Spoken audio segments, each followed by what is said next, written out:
It is Halloween, that time of the year when the veil between the living and the dead is said to be at its thinnest. A night when we used to gather around an open fire and listen to tales of horror that would chill our bones. I suggest you edge a little nearer to the hearth of that open fire as we prepare to share a true and terrifying ghost story that unfolded over 100 years ago in Bankfoot. The glow of the open fire may offer us some reassurance at Halloween, but we will never truly know what is lingering in the darkness behind us. Welcome to the Ghost of Bankfoot.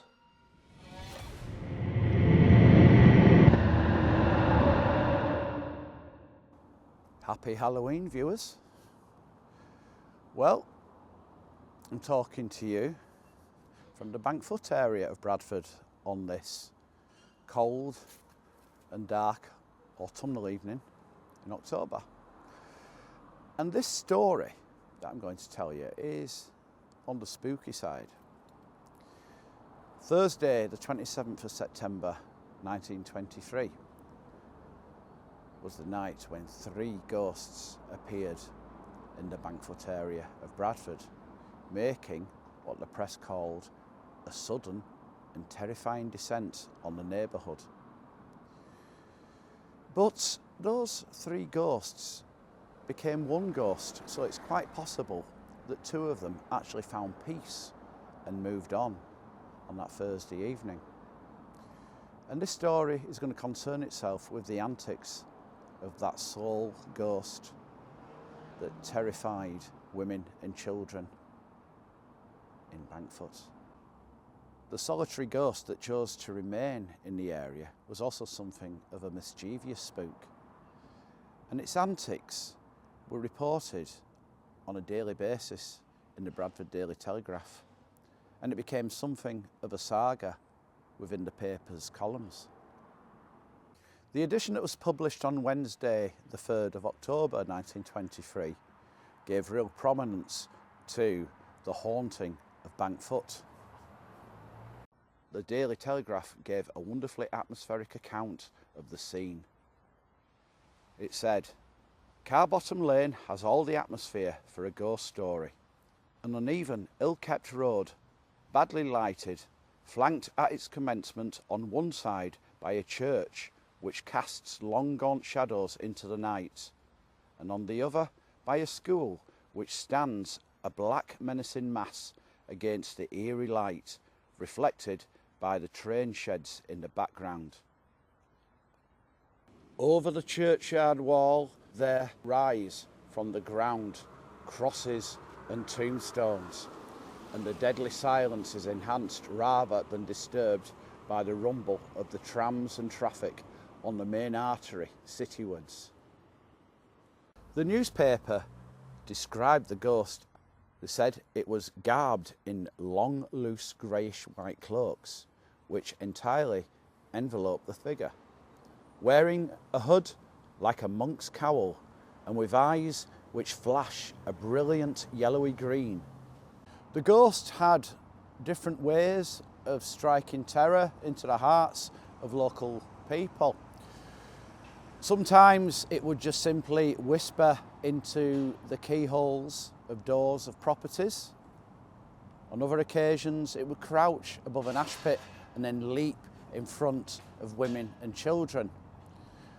But its most common form of scaring people was entering the backyard of a house, leaning a broom against the door, knocking on the door, and when the householder opened, the broom fell against them, and at that moment the ghost would go "Ah!" and terrify the life out of them.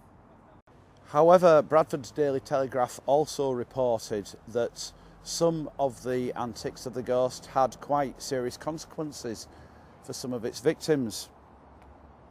It stated that one lady who was in an outbuilding of her home suddenly saw the door thrust open and a ghostly figure appeared.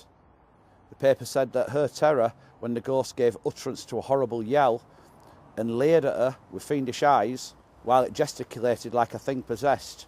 Well, that may be better imagined than described. And the lady fainted and was confined to her bed.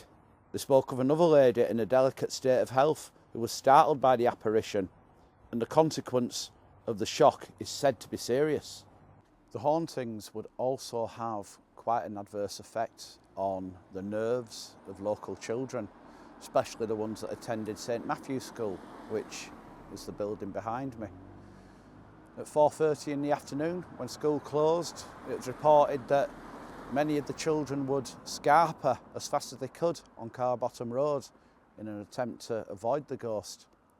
Other children were said to hang around here for an hour or so, waiting for their fathers or elder brothers and sisters to come by so they could get to the home safely with an escort.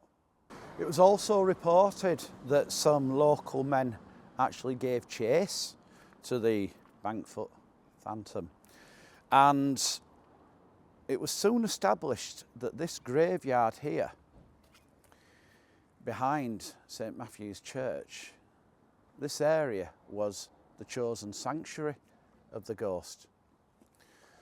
And the ghost was also described as being quite athletic, because rather than run through the wall, the guys that gave chase to it said it actually leapt over the wall and disappeared into the darkness. So the account was published in Wednesday night's newspaper, and the following night, on Thursday the 4th of October, hundreds of people came to Bankfoot. They were here from 7 p.m. until well after midnight, many of them hoping to catch a glimpse of the Bankfoot ghost, but there was also quite a few angry local men who wanted to apprehend the ghost for the trouble and concern it was causing to their wives and children. Lots of people went on the hunt. They were looking in backyards, and they were also searching this graveyard by torchlight. Rather disappointingly, there was no trace of the ghost. It seemingly vanished. However, the police did make a discovery of their own within this churchyard. A 21-year-old girl called Emily Cleave was hiding in here. She'd recently lost her job at a local mill due to incompetence. And she'd also gotten into quite serious arrears with her rent, so she was homeless. And so she was sleeping rough, and she was found in this churchyard on that evening, draped in a white cement sack to keep warm. By the end of the week, the Bankfoot ghost had seemingly ceased its haunting of the neighbourhood.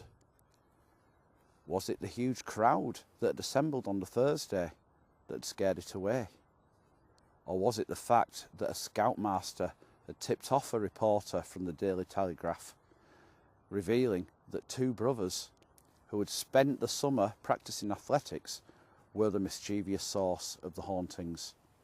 And was it because the paper had threatened to reveal their identity should their scary antics have continued? And there you have it, the curious tale of the Bankfoot ghost of more than 100 years ago.